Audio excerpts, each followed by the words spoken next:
Bismillahirrahmanirrahim. Bismillahirrahmanirrahim. Assalamualaikum warahmatullahi wabarakatuh. Innal hamdalillah nahmaduhu wa nasta'inuhu wa nastaghfiruh wa nastahdihi wa natubu ilayh wa na'udzu billahi min shururi anfusina wa min sayyiati a'malina. Man yahdihillahu fala mudilla lahu wa man yudlilhu fala hadiya lahu. Wassalatu wassalamu ala nabiyyina habibina wa maulana Muhammadin sallallahu alaihi wasallam wa ala alihi wa ashabihi wa man ittaba'a hudahu ila yaumil qiyamah, amma ba'du. Bapak sekalian, jamaah salat subuh yang dimuliakan oleh Allah Ta'ala, tidak bosan-bosan mana kita sama-sama menyiapkan puja dan syukur kita kepada Allah SWT yang telah memberikan pada kita beribu nikmatnya, sehingga pada kesempatan pagi hari ini kita masih diberikan kemudahan oleh Allah Ta'ala, sehingga kita bisa menjalankan kewajiban kita sebagai seorang muslim, yaitu salat subuh secara berjamaah, yang mudah-mudahan Allah Ta'ala menerima amal ibadah kita dan memberikan kita pahala sebagaimana Allah janjikan kepada kita semuanya. Dan di antara pahala yang Allah janjikan kepada orang-orang yang bisa berjalan di gelapnya malam menuju salat subuh itu adalah di hari kiamat besok akan diberikan cahaya yang terang benderang besok ketika melewati Shiratal Mustaqim. Maka mudah-mudahan kita termasuk orang-orang yang diterangkan jalannya besok ketika menyerbangi Shiratal Mustaqim. Allahumma amin. Salawat dan salam semoga tetap kepada Nabi kita Nabi Muhammad SAW sebagai uswah hasanah kita, sebagai suri teladan kita kepada keluarganya, para sahabatnya, kepada pengikutnya yang setia hingga akhir zaman, yang mudah-mudahan kita termasuk di antara sekian banyak umat yang mendapatkan syafaatnya besok di hari kiamat. Allahumma amin. Bapak Ibu sekalian yang dirahmati oleh Allah Ta'ala, tema kita pada kesempatan pagi ini adalah tentang mentadaburi surat Ali Imran ayat 190 dan 191 ya. Karena dalam surat Ali Imran tersebut ayat 190 dan 191 itu adalah merupakan salah satu kriteria orang-orang yang beruntung, orang-orang yang bertakwa kepada Allah Ta'ala, yang mereka itu katakan sebagai orang-orang disebut sebagai ulul albab ya. Mungkin beberapa kita pernah mengetahuinya tentang apa itu ulul albab ya. Kalau secara bahasa, ulul albab itu adalah orang-orang yang berakal, orang-orang yang memang punya daya nalar tinggi, punya berpikiran tinggi, tetapi memang secara bahasa begitu. Tapi bagaimana Al-Quran kemudian menjelaskan tentang kriteria ulul albab itu ya. Kenapa? Karena memang orang bertakwa itu diantaranya adalah punya kriteria sebagai seorang ulul albab.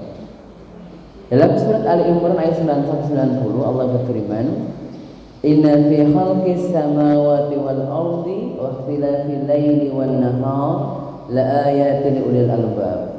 Karena sesungguhnya dalam penciptaan langit dan bumi dan perbedaan siang dan malam itu ada tanda-tanda kebesaran Allah bagi orang-orang yang berakal. Allah menunjukkan alladzina yadhkuruna Allaha qiyaman wa qu'udan wa 'ala junubihim wa yatafakkaruna fi khalqis samawati wal ard Rabbana ma khalaqta hadza batila subhanaka innaka faqina 'adzaban nar.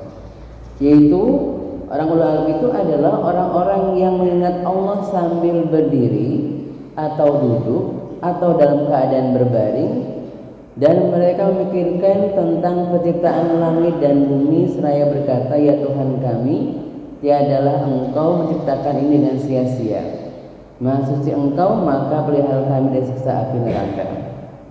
Jadi di sini Allah menjelaskan bahwa ulul albab itu adalah alladzina yadhkuruna Allah qiyaman wa qu'udan wa 'ala junubihim. Yang pertama Allah katakan bahwa Dikatakan ulul adalah orang yang selalu mengingat Allah Ta'ala, berzikir kepada Allah Ta'ala dalam segala kondisinya.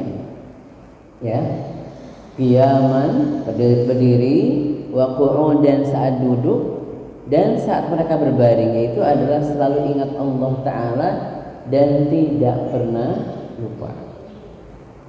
Jadi ingat kepada Allah Ta'ala saat dalam keadaan apapun dengan seluruh anggota badannya.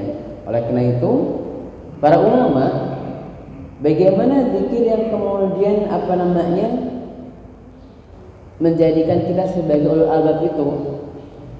Zikir yang menjadikan kita sebagai ulul albab itu adalah orang yang selalu mengingat Allah, tak pernah lupa, taat, tak pernah ingkar. Itu maksudnya zikir itu. Jadi ingat Allah dalam segala keadaannya, kemudian taat kepada Allah, tidak pernah ingkar. Nah, bagaimana aplikasinya? Ingat kepada Allah, nggak pernah lupa, kemudian taat, tidak pernah ingkar, itu bagaimana aplikasinya dalam kehidupan kita harian? Bagaimana? Yang pertama, dari anggota tubuh kita. Jadi tubuh kita itu semuanya kita gunakan untuk berzikir kepada Allah Ta'ala. Dari mata kita, bagaimana mata kita dikatakan berzikir kepada Allah Ta'ala? Yaitu mata yang digunakan untuk menangis saat mengingat dosa-dosanya. Jadi ketika ada satu mata yang kemudian tiap kali mengingat dosa-dosanya, berzikir kepada Allah Ta'ala dengan keadaan sendirian, dia bisa meneteskan air matanya, maka ini adalah mata yang sudah berzikir kepada Allah Ta'ala. Makanya memang Allah Ta'ala memberikan satu jaminan yang besar pada orang-orang yang bisa berzikir kepada Allah Ta'ala sendirian, kemudian sampai berlinang air matanya. Kan dalam satu hadis disebutkan bahwasannya ada 7 golongan manusia yang Allah berikan naungan pada hari kiamat, yang memang yang pada waktu itu tidak ada naungan selain naungan dari Allah Ta'ala. Di antaranya adalah alladzina yadhkurunallaha, yang mereka itu adalah mengingat Allah Ta'ala, alladzina yadhkurunallaha khaliyan fafadat aynahu. Mereka itu berzikir kepada Allah Ta'ala sendirian di gelapnya malam, kemudian meneteskan air matanya. Jadi air mata yang menetes karena mengingat dosa dan saat sendirian itu adalah zikir mata kita yang sempurna. Adapun menangis karena nasib beda lagi, menangis karena nasib beda. Atau ada orang menangis tapi karena suasana. Mohon maaf sekali, ini biasanya itu terjadi pada saat ada pelatihan dulu yang terkenal ya, SQ itu ya, itu kan Masya Allah tuh bisa satu forum menangis. Cuma apakah betul ini zikir atau tidak, yang paham hati masing-masing. Kenapa? Karena bisa jadi zikirnya menangisnya karena faktor sound system yang bagus. Maka biasanya kan kalau pelatihan itu butuh sound system yang bagus tuh, yang memang harus suasana tenang, kemudian ungkapan dari dari MC-nya ataupun dari materinya luar biasa, kemudian kita jadi menangis. Oh, ini baru belajar. Ikatan pertama belajar. Kenapa? Karena kita butuh suasana khusus, butuh settingan khusus agar bisa menangis, gitu ya. Ini belajar nih sebenarnya, gitu ya. Belum sempurna. Kenapa? Karena ketika dia selesai acara ketawa lagi ternyata. Bahkan bukan pas hari itu aja. Begitu menangis ketika narasumbernya lucu, ketawa lagi. Berarti emang menangis yang hanya terbawa oleh suasana. Apakah bagus? Ini baru level yang pertama nih. Kenapa? Karena level yang paling bagus adalah manakala kita menangis, mata kita menangis karena Allah Ta'ala itu tidak perlu ada sound systemnya, tidak perlu. Kalau tidak perlu itu kemudian langsung menangis, Masya Allah gitu ya. Jadi emang ini baru latihan saja. Jadi bukan berarti keliru, bukan, tapi baru latihan.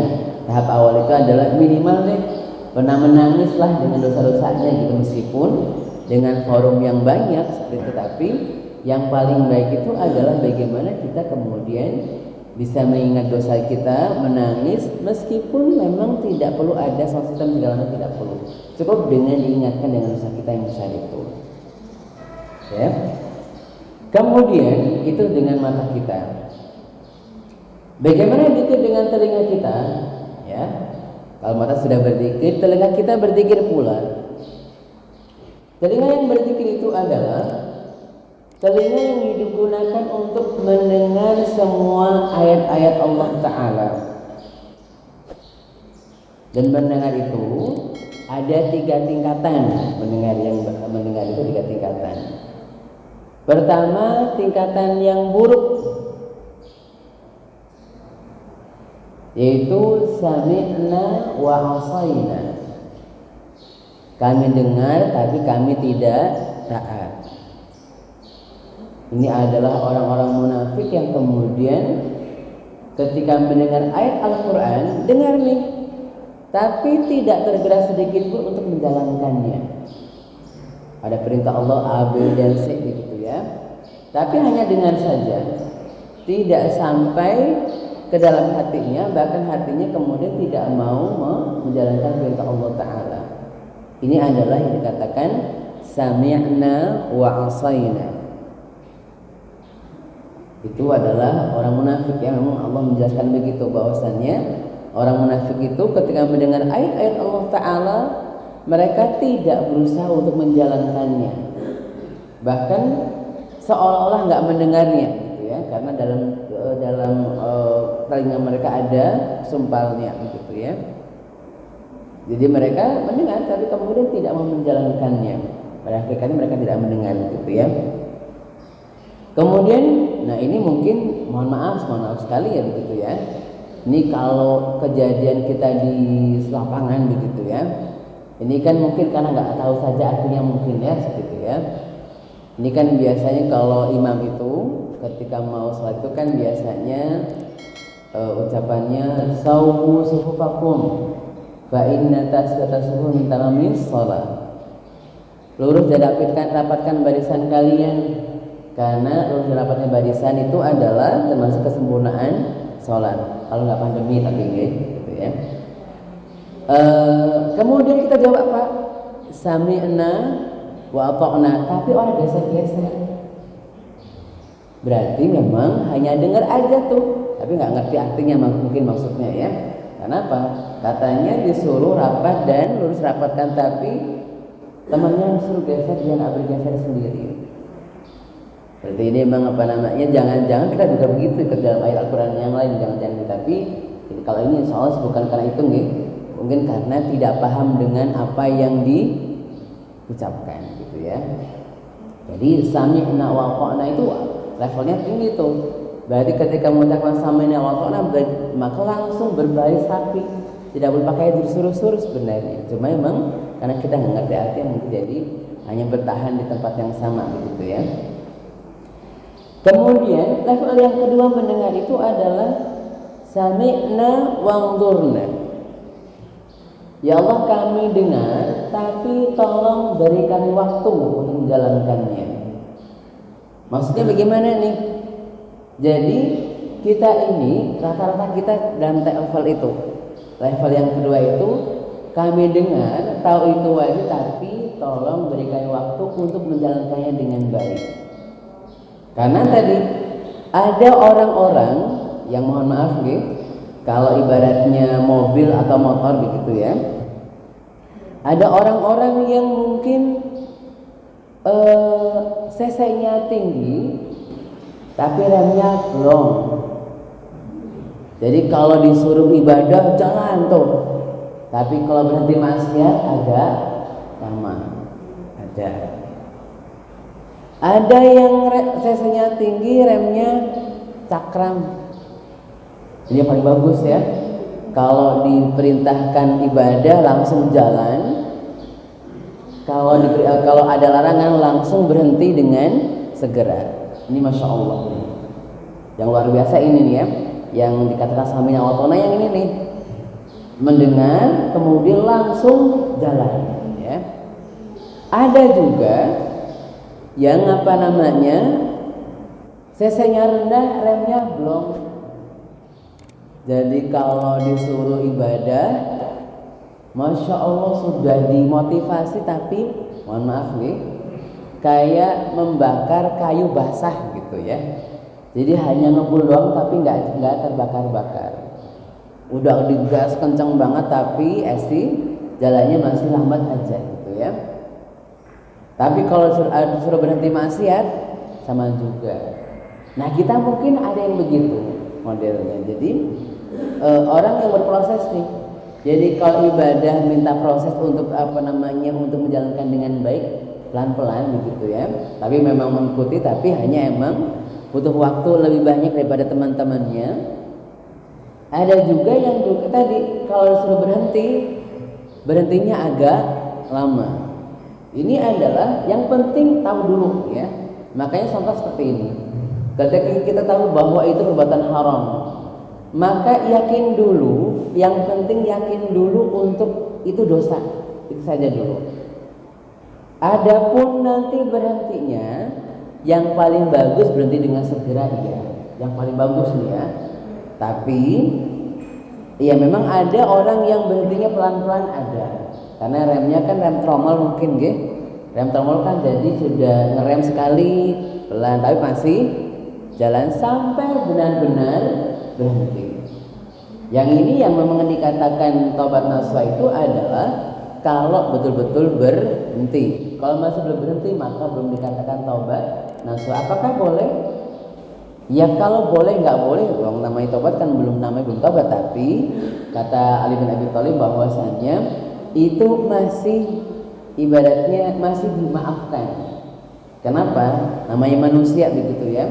Ketika dosa kemudian kan memang kalau berhenti dari dosa itu kan idealnya bertobat itu adalah mendengar ayatnya itu dosa, kemudian menyesal itu salah, berhenti dengan segera. Ada orang yang bisa berhenti dengan segera, ada orang yang berhentinya agak lama. Yang paling bagus yang berhentinya yang memang segera yang paling bagus.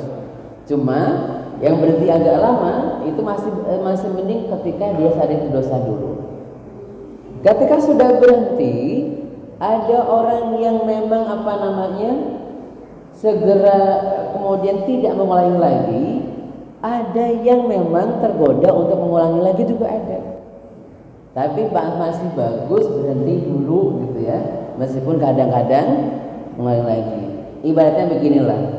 Seperti seseorang begitu ya. Kan ada orang yang mungkin dosanya sedikit sehingga dengan satu kali amplas langsung hilang.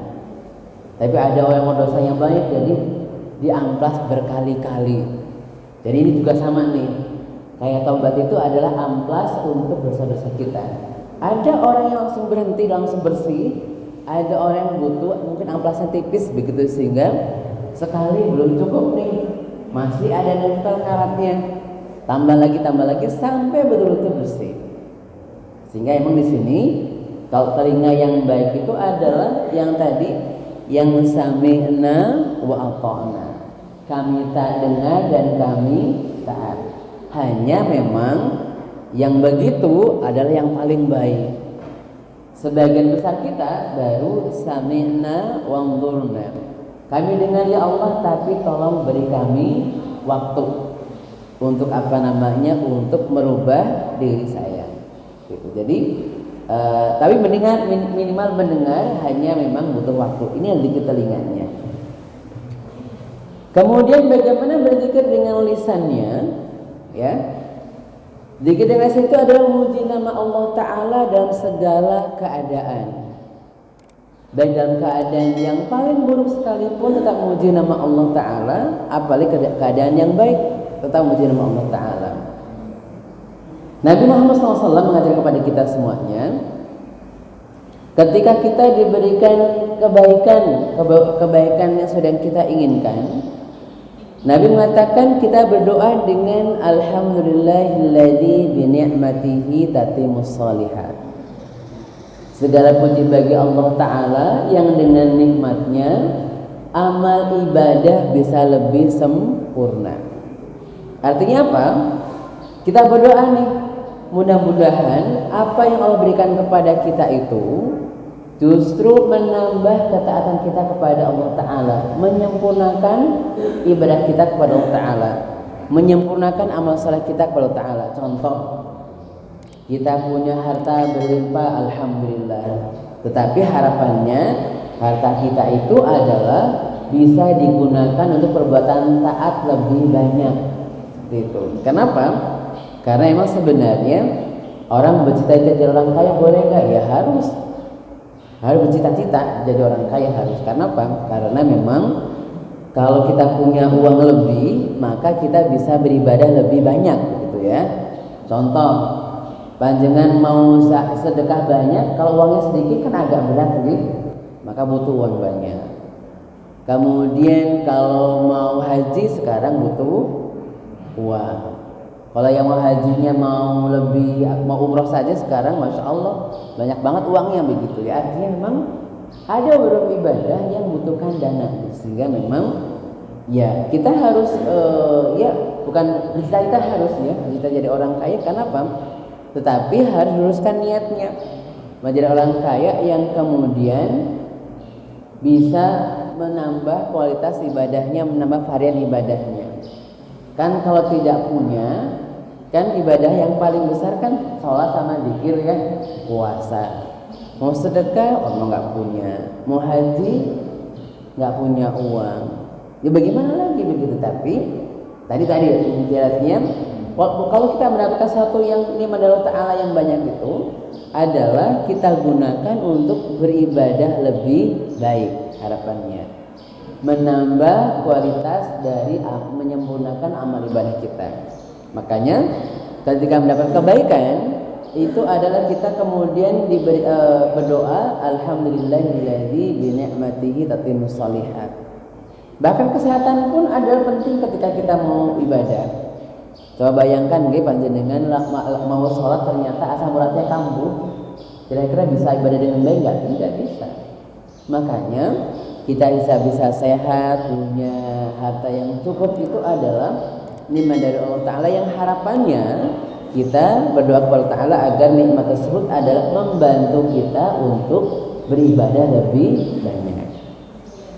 Kebalikannya, ketika diberikan kesulitan, diberikan hal yang tidak menyenangkan oleh Allah Ta'ala, maka kita mengucapkannya adalah alhamdulillah ala kulli hal.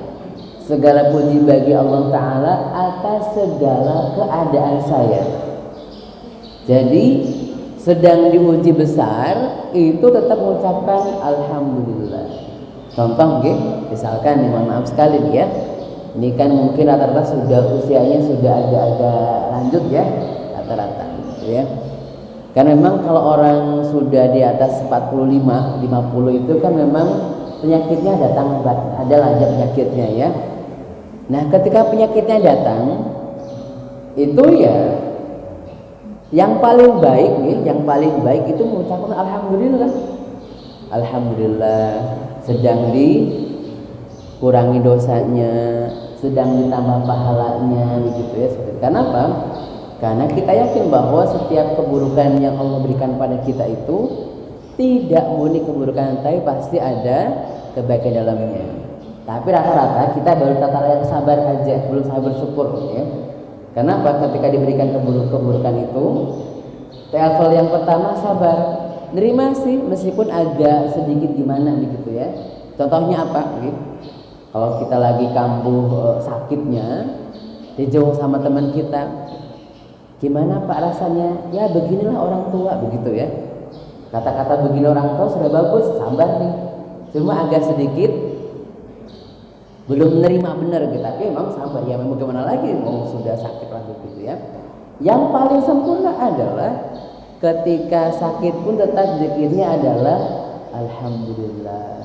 Alhamdulillah, kenapa? Karena berarti sedang ditambah pahalanya, dikurangi dosanya. Tapi hanya bagi yang terkena bukan kepada yang menjenguk. Nggak boleh yang menjenguk mengatakan alhamdulillah ya Pak lagi dikurangi dosanya, Masya Allah. Mengunjungi orang kok malah bilang alhamdulillah, itu kan ya kebangetan gitu kan. Jadi ya kalau kita melihat orang sakit otomatis mengatakan mudah-mudahan cepat sembuh segala macam itu ya. Tapi tidak boleh tersinggung mengatakan alhamdulillah ya Pak sedang dikurangi dosanya. Sudah sakit dituduh banyak dosa lagi gitu ya. Jadi kan masya Allah nih yang yang sakit itu tambah lemas lagi. Tapi ini untuk yang pribadi aja, yang memang terkena musibah itu, maka memuji nama Allah dengan segala dengan segala keadaannya gitu ya. Ini zikir lisan kita ya. Bagaimana zikir dengan tangan kita? Yaitu zikir dengan tangan kita itu adalah dilakukan dengan banyak memberi ya, banyak memberi itu. Jadi banyak memberi itu masya Allah gitu. Ketika kita banyak memberi, ketika Allah berikan pada kita harta berlimpah, kita diperintahkan untuk banyak memberi itu. Makanya sebenarnya ketika kita kemudian berinfak itu ada 5 tingkatan berinfak nih. Saya sebutkan di sini agak jauh nih. Bentar ya.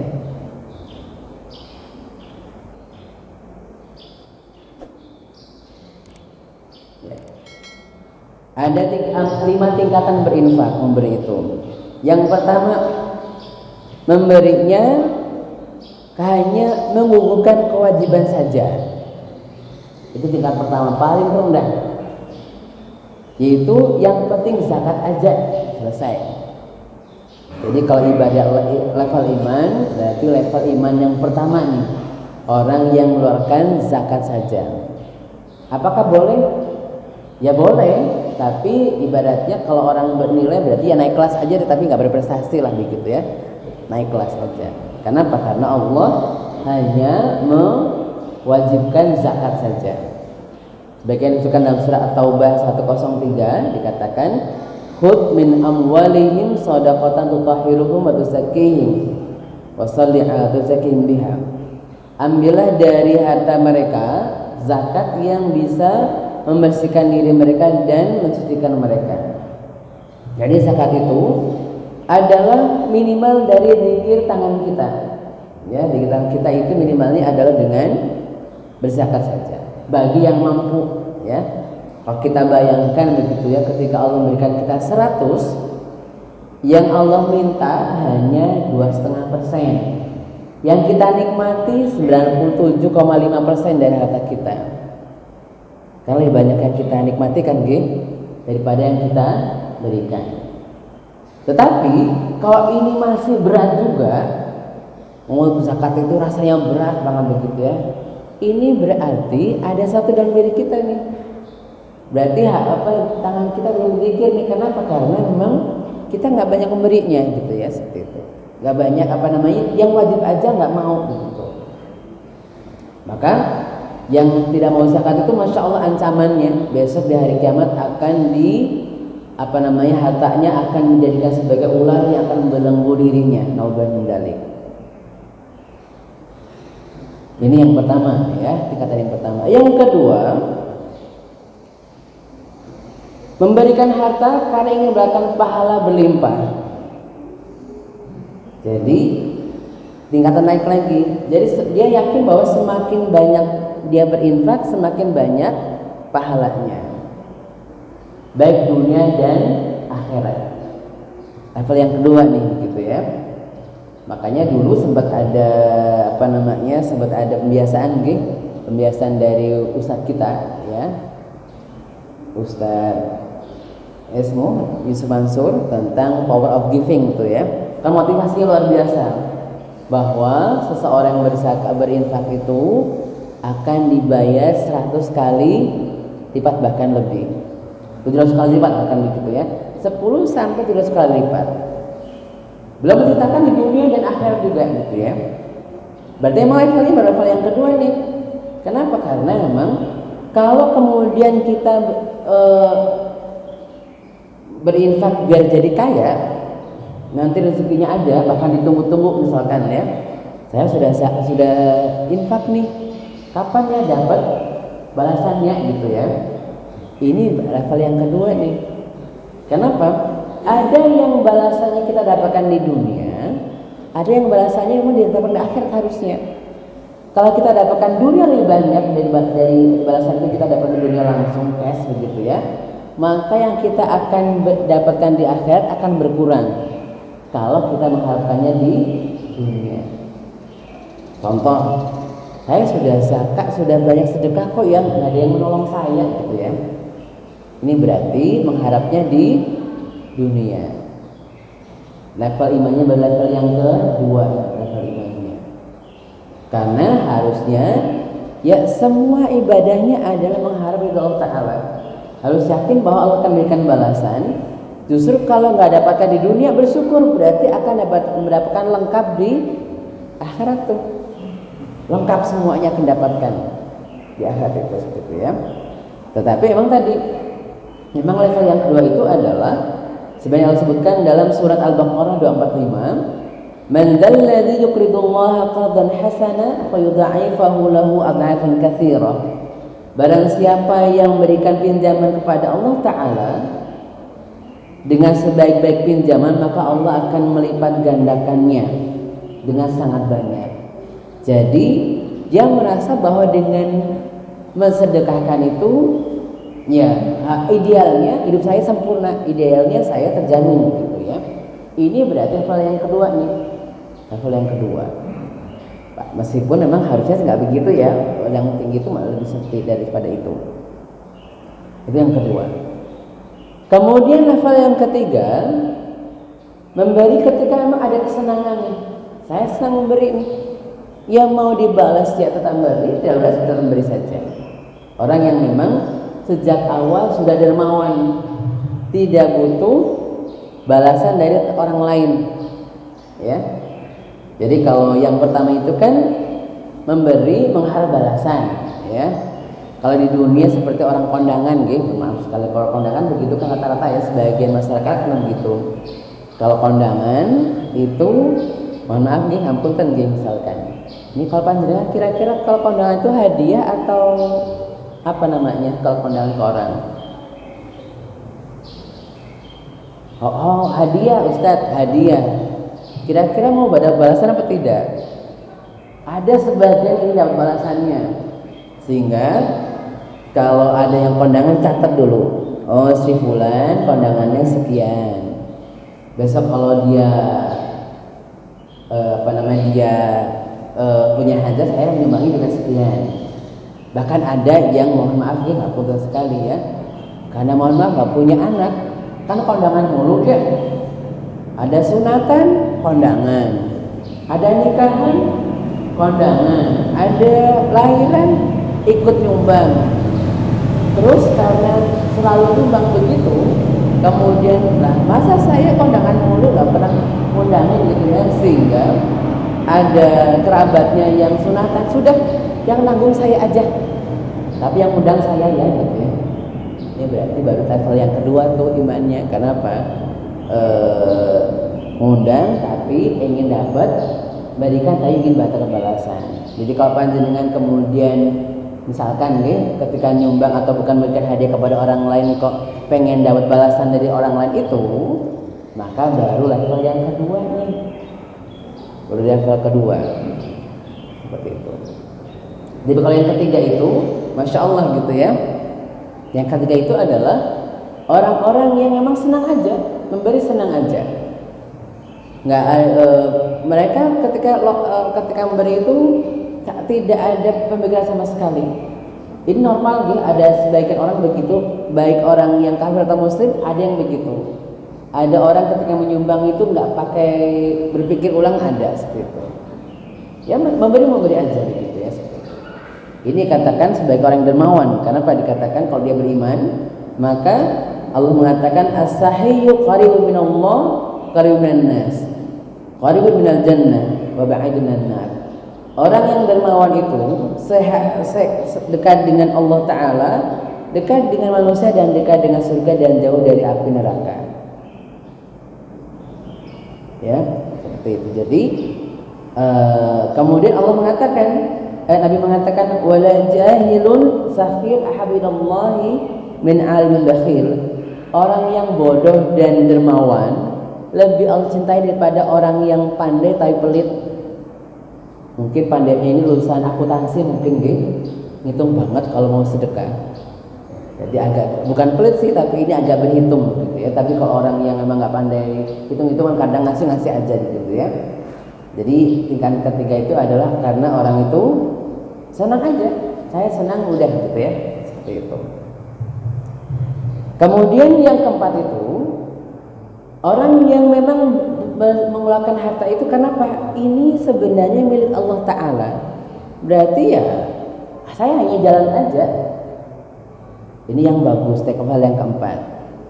Yaitu orang berinfak itu karena apa? Karena merasa ini bukan harta saya, ini harta dari Allah Ta'ala yang Allah berikan kepada saya. Dalam surat Al-Hadid Allah mengatakan, wa anfiqu mimma ja'alakum mustakhlafina fihi, dan infaklah dari harta yang Allah titipkan kepadamu. Jadi orang yang imannya tinggi, lebih tinggi lagi daripada yang tadi hanya sekedar senang aja itu adalah ini saya memberi itu bukan karena emang saya senang, tapi sebenarnya memang saya nggak senang, tapi karena ini sebenarnya milik Allah Ta'ala, harta saya milik Allah Ta'ala. Saya hanya diberikan titipan saja, sehingga justru merasa ada yang kurang kalau nggak memberikannya itu. Seperti itu. Jadi ini harta yakinnya adalah harta sebenarnya milik Allah Ta'ala. Biasa dia ketika berinfak itu tahu betul bahwa itu harta itu adalah milik Allah Ta'ala. Itu tingkatannya keempat yang tinggi banget. Kenapa? Ini kalau nggak saya kasihkan seperti amanah yang tidak saya sampaikan kepada yang punya. Dia tahu dia rasanya sebagai sebagai sarana saja untuk memberikan kepada orang lain. Adapun yang kelima, yang terakhir itu adalah bersedekah sebagai pola hidup. Pokoknya tiada hari tanpa sedekah. Ya, tiada hari tanpa sedekah. Sebagaimana doa dari para malaikat yang mengatakan, dikatakan oleh Nabi SAW, ma min yawmin yusbihul ibadu fihi illa malakani yanzilani fayaqulu ahaduhuma Allahumma a'ti mumfikan khalafa wa yaqulul akhar Allahumma a'ti mumsikan talafa. Tidak ada satu hari pun di mana pada pagi hari seorang hamba yang ada padanya kecuali pada satu pagi pun kecuali ada dua malaikat yang mereka satu mengatakan bahwa ya Allah, berikanlah kepada orang yang berinfak pada hari ini dengan ganti yang lebih baik. Kemudian yang satu mengatakan bahwa ya Allah, berikanlah kepada orang yang pelit pada hari ini kehancuran dengan hartanya. Maka di sini orang-orang yang kemudian bisa membiasakan dirinya bersedekah tiap subuh itu masya Allah luar biasa. Makanya kalau memang yang sudah biasa sekarang itu adalah sedekah Jumat, sedekah Jumat itu biasa. Mungkin nanti perlu proyek lagi nih, sedekah subuh, mengawali hari dengan sedekah. Masya Allah, itu kenapa? Akan diadakan oleh malaikat yang pertama kali turun di pagi hari. Ya Allah, berikan orang yang sedekah pada hari ini ganti yang lebih baik darimu ya Allah. Maka ini mungkin perlu ada gerakan baru nih. Ya sudah pernah diadakan gerakan baru juga ya, di beberapa tempat sudah ada, yaitu sedekah subuh. Kalau sedekah Jumat sudah populer di mana-mana nih. Sekarang mulai gerakan lagi adalah sedekah di tiap hari sedekah subuh itu. Kenapa? Insya Allah nih, kalau kita bisa biasakan diri itu, mudah-mudahan menjadi orang yang tadi zikir tangannya adalah luar biasa. Ditakannya adalah luar biasa. Terus bagaimana Ustadz dengan yang tidak punya uang segala macam, uangnya sedikit, ya bisa sedekah dengan tangan dengan bantuannya. Karena apa? Allah Ta'ala dalam surat Al-Ma'un mengatakan wa yamna'unal ma'un, dan orang yang tidak memberikan bantuan itu adalah diantaranya yang tidak memberikan bantuan itu orang-orang yang tidak punya harta tapi tidak tenaganya pun nggak mau diberikan untuk bantu orang lain. Sudah pelitnya luar biasa ya, hartanya nggak keluar, kemudian tenaganya juga tidak keluar. Mohon maaf sekali. Mungkin contohnya mungkin ada orang di RT kita misalkan gitu ya. Kalau pas kerja bakti ya, sudah uangnya nggak keluar, orangnya juga tidak keluar. Masya Allah tuh, sibuk mulu katanya begitu. Berarti ini memang bisa jadi tuh bakhil tingkat tinggi gitu ya. Kenapa? Sudah uangnya nggak muncul, tenaganya tidak mau. Nah kalau emang uangnya enggak ya paling tidak tenaganya lah. Kita juga sama nih. Kalau kita memang tidak punya uang untuk memberikan sedekah, maka minimal dengan tenaga kita untuk bersedekah bantu orang lain, yang mudah-mudahan itu menjadi sedekah dari atau zikir dengan tangan kita, baik bantu orang lain. Oke. Kemudian zikir, bagaimana zikir dengan jiwa kita? Zikir dengan jiwa kita itu adalah takut dan harapan. Jadi orang yang zikir dengan jiwanya itu adalah ketika beribadah itu ada dua sisi. Takut juga iya, harapan juga iya. Atau kalau dalam bahasa syariatnya adalah al-khauf dan raja.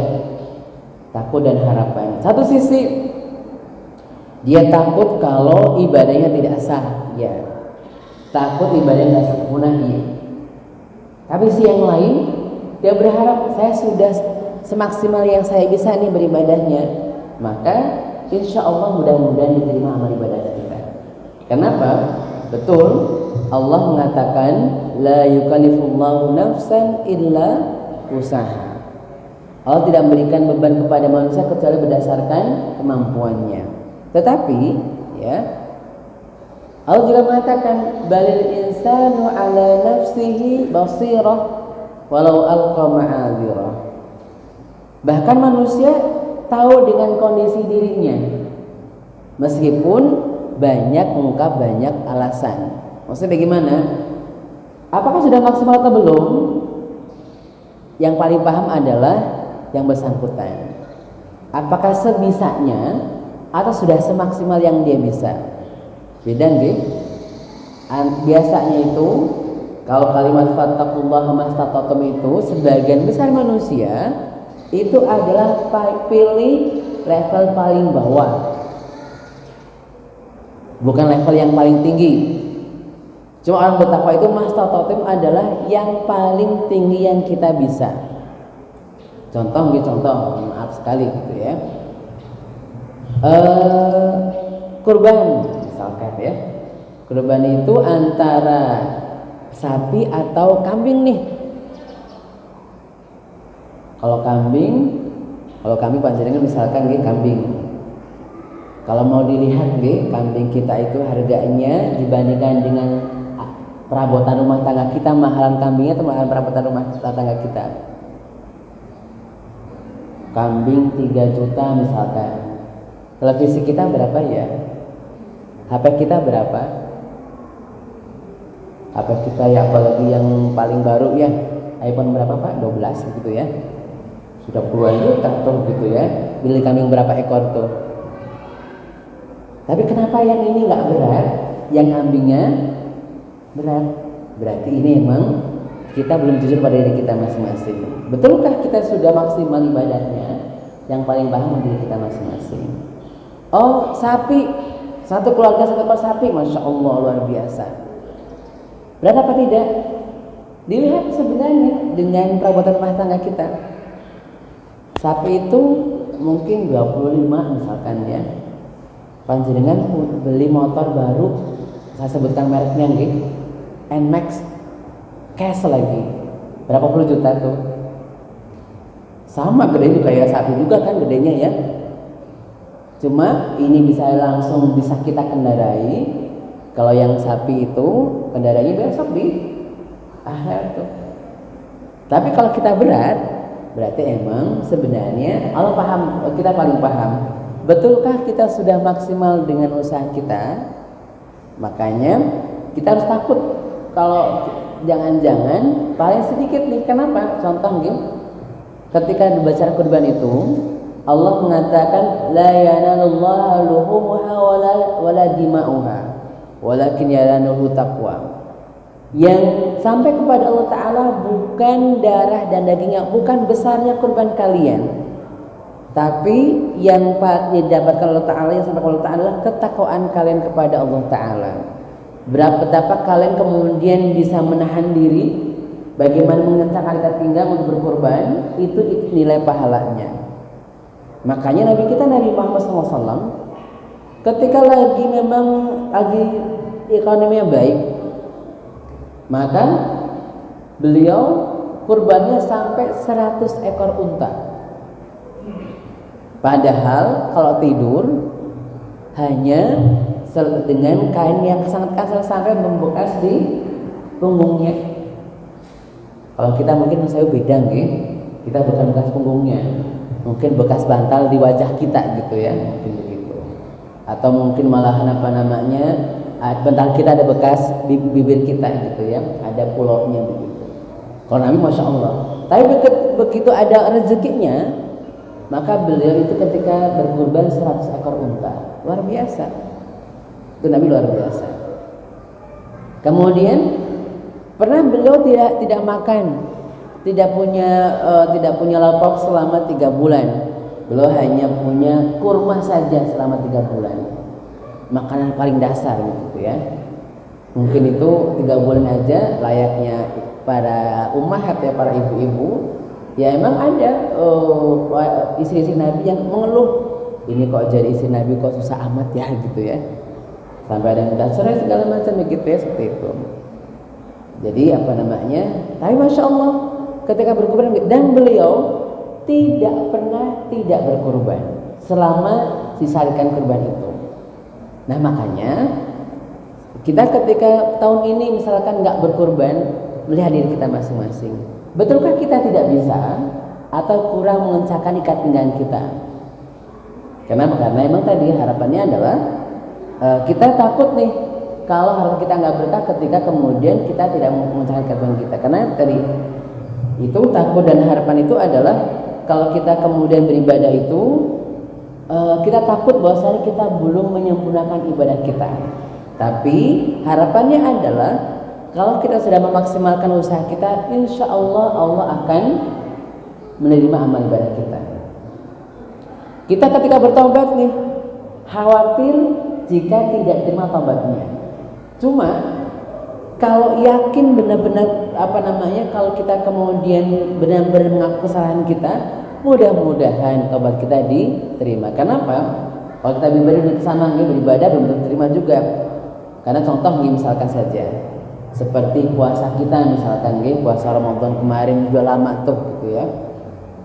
Kan memang puasa itu karena pahala itu kan tidak seperti tabungan kita di bank ya. Kalau di bank itu kan kelihatan sekali ibadah krek keluar nih oh berarti tabungannya sekian, Masya Allah gitu ya. Tapi kalau kalau pahala belum ada kelihatan tuh. Kita bisa jadi sudah puasa kemarin sudah rasanya sempurna, tapi bisa jadi yang diampuni baru sedikit, bisa jadi nih. Rahasia Allah Ta'ala. Maka karena itu rahasia, maka emang ada takut dan harapannya pasti. Ada kadang takut juga iya, tapi berharap ketika sudah maksimal iya. Makanya sebagai bentuk takut kita kepada Allah Ta'ala, khawatir kita nggak diterima, kita adalah maksimalkan dulu usaha kita. Insya Allah kita berharap bahwa Allah akan menerima amal ibadah kita semaksimal yang kita bisa, gitu ya. Kemudian selanjutnya adalah berpikir kita. Jadi ketika kemudian kita tadi kan wa yatafakkuruna fi khalqis samawati wal ardh, kalau sudah zikir maka zikir otak kita adalah kalau jiwa kita tidak khauf dan roja, otak kita berzikirnya adalah dengan memfikirkan, menggunakan akal dan pikiran kita untuk memahami sesuatu dan mengambil pelajaran dari apa yang tertangkap oleh panca indera kita. Jadi berpikir itu adalah maksudnya adalah mencoba mencerna apa yang terjadi di alam sekitar kita untuk meningkatkan iman kita kepada Allah Ta'ala. Makanya begini ya, ini mohon maaf bagi para guru, mungkin para dosen segala macam begitu ya. Sebenarnya Allah memberikan pada kita dua pelajaran besar di dalam di dalam ilmu sains, ilmu tentang alam semesta itu ya, bukan tentang manusia, tentang alam semesta itu adalah fungsinya adalah sebagai bentuk keyakinan bahwa satu-satunya Allah yang menciptakan alam semesta ini. Fenomena alam semesta yang berlaku itu adalah kita gunakan untuk meyakini akan keberadaan Allah Ta'ala. Contoh saja. Ketika dalam surat Al-Quran Allah mengatakan sanurihim ayatina fil afaq wa fi anfusikum hatta yatabayyana annahul haqq.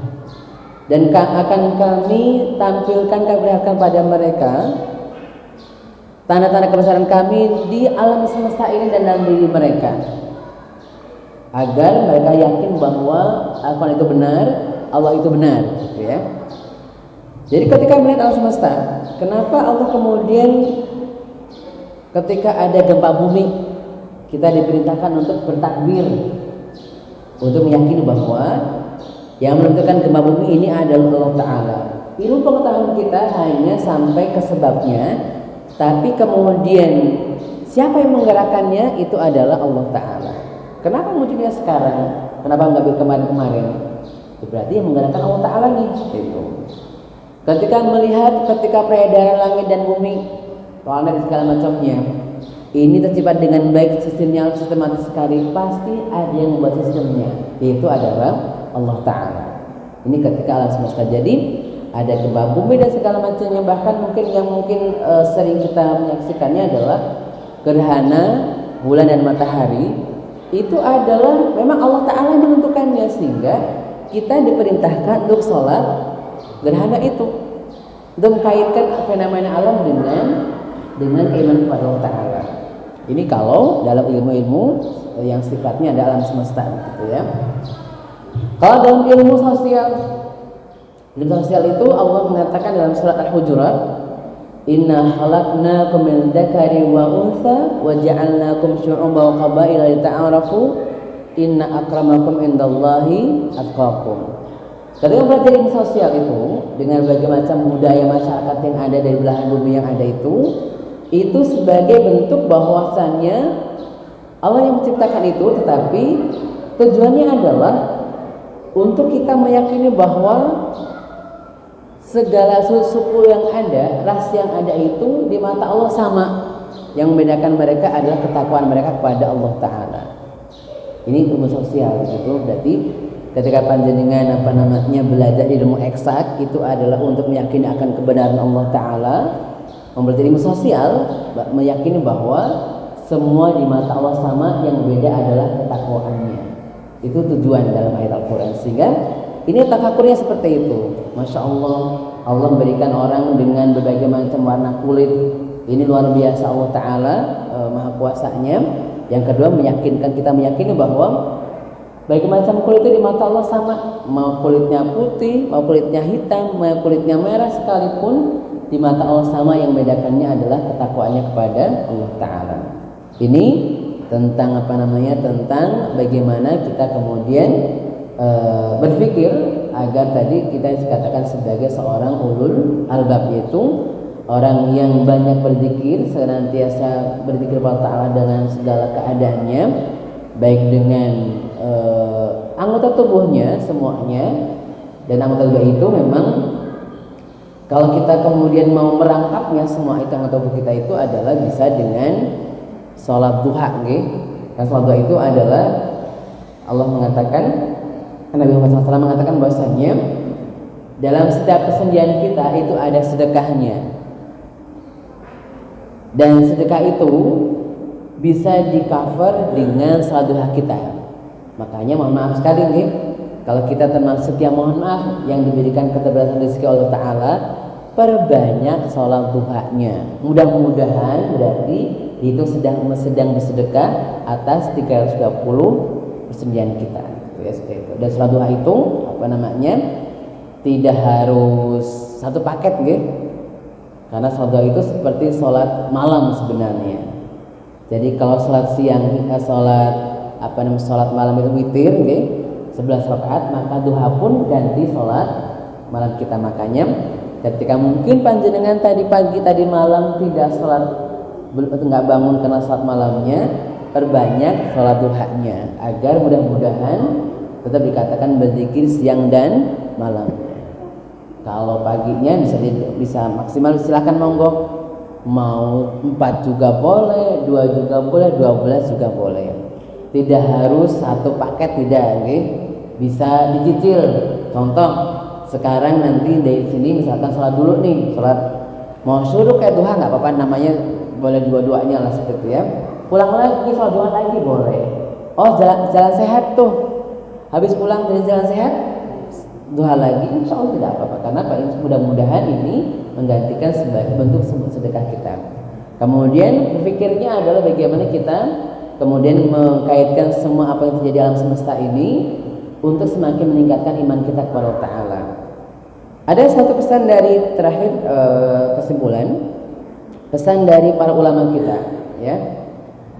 Wala budda ma'a dzikri min fikrin, fa dzikru bila fikrin jafa'un wal fikru bila dzikrin a'da'un, wa dzikru ma'al fikri wafa'un. Artinya, orang yang mengingat Allah Ta'ala berzikir itu harus diiringi dengan berfikir. Karena berzikir tanpa fikir itu adalah hampa, kosong. Bagaimana contohnya? Contohnya nggih, misalkan kita mengucapkan afdhalul dzikri la ilaha illallah. Zikir yang paling baik adalah kalimat la ilaha illallah. Kita kadang sering mengucapkan la ilaha illallah sampai kadang-kadang sampai lupa gitu ya. Karena saking asing sampai kepalanya ikut begini begitu. Itu sih monggo aja, itu cara aja gitu ya. Tapi bukan cuma itu, harus ada dipahami nih, difikirkan apa isinya. Karena banyak zikir la ilaha, tapi kalau sakit masih kedukun, berarti zikirnya kosong nih. Wong sudah mengatakan tidak ada Tuhan melainkan Allah Ta'ala, kok masih kurang kaya datang ke dukun minta kaya, pesugihan, berarti ini nggak pas nih. Sakit minta zikir, berarti nggak ada fikirnya, nggak dimaknai artinya. Kenapa? Zikir yang paling baik adalah zikir yang diiringi dengan pemikiran kita. Subhanallah, maksudnya Allah Ta'ala berarti mensucikan Allah dari segala macam kekurangan. Contoh ya, misalkan kalau ada teman kita dapat rezeki, kita belum nggak dapat, kok dia bukan saya, berarti kan mengatakan Allah tidak adil tuh, begitu ya. Jadi subhanallahnya tidak sempurna misalkan begitu. Dan sebagainya lah seperti itu ya. Zikir yang luar biasa itu zikir yang memang harusnya adalah zikir yang menggunakan fikir. Kenapa? Zikir tanpa fikir adalah kehampaan. Wal fikru bila zikrin, dan zikir dan fikir besar tidak ada fikir, dan fikir tidak ada zikirnya, ini adalah penyimpangan. Maksudnya bagaimana? Orang yang memikirkan alam semesta tapi tidak ingat Allah Ta'ala, ini akan menyimpang. Contoh, terlalu panjang nih ya. Contohnya gitu ya, tentang ilmu pengetahuan, misalkan ilmu pengetahuan itu sangat berkembang sekali. Sampai diantaranya adalah mungkin sudah pernah ada dulu adalah cloning. Ya, cloning itu kan memang Masya Allah, kalau binatang boleh aja, kenapa tidak? Karena binatang kan nggak ada mengenal perkawinan ya, cloning boleh aja seperti itu. Mungkin nggak cloning dalam Al-Quran. Dalam Al-Quran ada cloning sebenarnya, tersirat itu, yaitu penciptaan Hawa dari tulang rusuk Nabi Adam.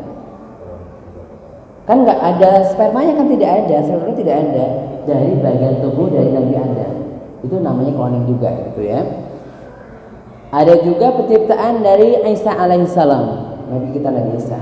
Itu tidak ada sel telurnya, tidak ada, langsung dikasih aja ada anaknya. Berarti dari tubuhnya si Maryam itu. Kalau secara ilmu biologi itu ada cloning juga gitu. Nah, kalau kemudian ini kan teknologi canggih, Kalau dia berusaha kemudian bagaimana kemudian ingin mengkloning manusia, mungkin enggak? Sangat mungkin. Tetapi tidak boleh. Karena apa? Manusia mulia nih, bukan kayak binatang yang di peternakan manusia begitu ya, yang boleh apa saja. Ya manusia ada perkawinan, ada segala yang memang sangat sakral. Yang itu adalah ini adalah manusia, sehingga ada ada kriterianya, sehingga ketika nggak pakai berpikir, nggak pakai zikir, ingat Allah Subhanahu wa Ta'ala, maka jadi penyimpangan. Penyimpangan yang banyak contoh sekarang. Orang kalau perempuan mau hamil nggak perlu menikah, cukup daftar ke bank sperma tuh, biar dapat sperma dari mana aja, orang terkenal, bayar mahal, kemudian hamil. Ini kan penyimpangan. Mungkin saja, tapi kan penyimpangan. Kenapa? Ilmu pengetahuan kalau tidak diiringi dengan zikir kepada Allah Ta'ala, kemudian tidak ingin mengingat Allah Ta'ala dan taat kepada perintah Allah Ta'ala, maka ini akan banyak penyimpangan. Makanya kalau berzikir harus dengan fikir, ya berpikiran itu harus ada ingat pada Allah Ta'ala. Ingat pada Allah Ta'ala harus sesuai dengan pikiran kita, agar mudah-mudahan kita masuk orang yang dikatakan sebagai ulul albab, seperti itu ya. Baik, karena sudah jam 5:30 ya, karena sudah syuruknya lebih banyak begitu. Demikian, mudah-mudahan Allah Ta'ala memberikan pada kita hidayah pada kita semuanya, agar kita termasuk orang-orang yang menjadi ulul albab, yang berzikir dengan seluruh anggota badan kita, kemudian menggunakan akal kita untuk semakin beriman kepada Allah Ta'ala dengan perantara alam semesta dan orang-orang sekitar kita. Demikian, wabillahi taufiq, wassalamualaikum warahmatullahi wabarakatuh.